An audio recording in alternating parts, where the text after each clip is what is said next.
And today we will discuss about the gratuity.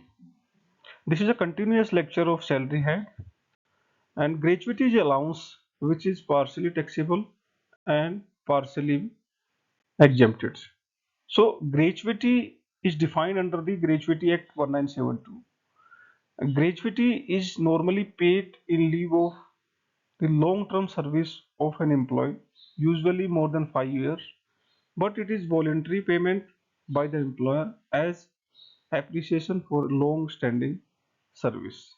It means when a person employed whether in a government department or in a private department more than 5 years, he will be eligible for the gratuity. Sometimes the department may voluntarily pay the gratuity. So gratuity is under the income tax liabilities.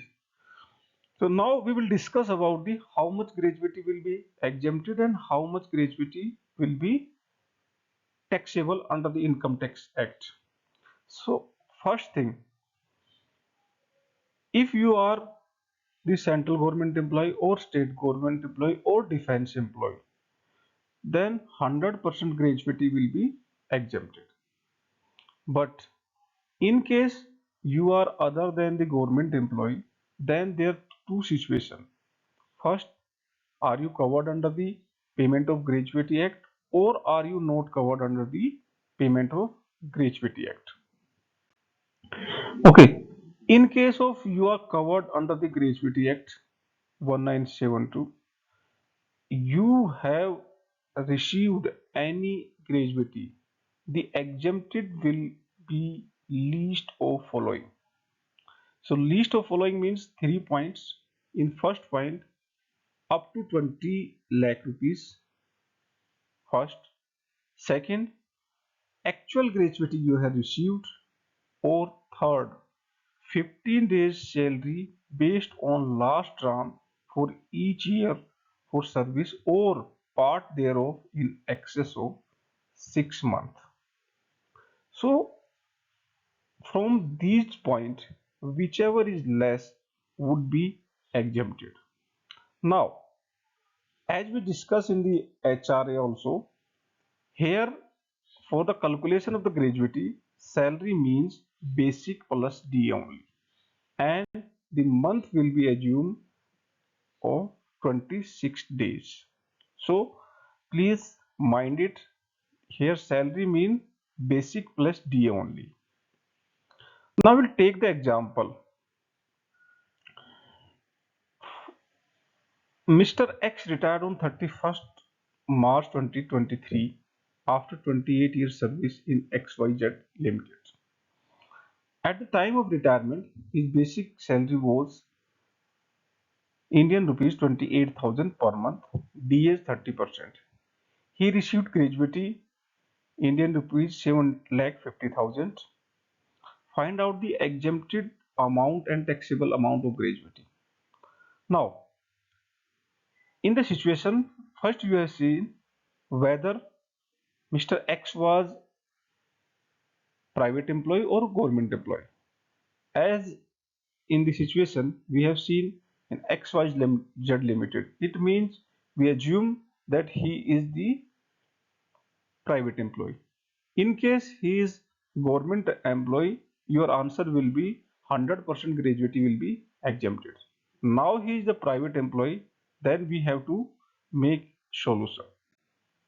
So formula is 15 into number of year service into salary. Salary mean basic plus DA and divided by 26. Why 26? Because 1 month will be assumed as 26 days, not 30 days. So if you calculate the salary, then his salary was 28,000 per month plus DA 30%. Total salary will be 36,400 per month.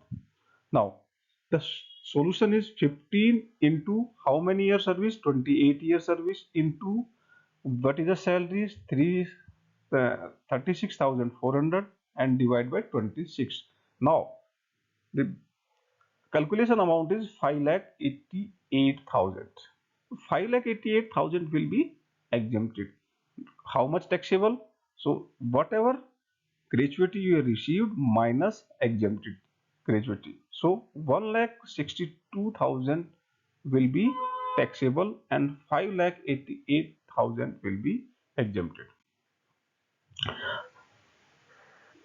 In the second situation, when you are not covered under the Payment of Gratuity Act 1972, then formula is different. Here, same in Indian rupees 20 lakh rupees, gratuity as received or half month of salary based on 10-month average salary drawn immediately preceding month of retirement or death for the each completed year of services. Fraction would be ignored. Now, in this case, you have to taken average salary of last 10 months, and here the month will be assumed as a 30 days. So mind it, when you are calculate the gratuity, in case of you are covered under the Payment of Gratuity Act is different, and when you are calculating the gratuity, when you are not covered under the Payment of Gratuity Act is different. So here salary means basic plus DA plus commission, one component add in case of you are not covered under the Payment of Gratuity Act. This was a small lecture of the gratuity. I hope you understood. If anything, you can comment, and thank you for watching.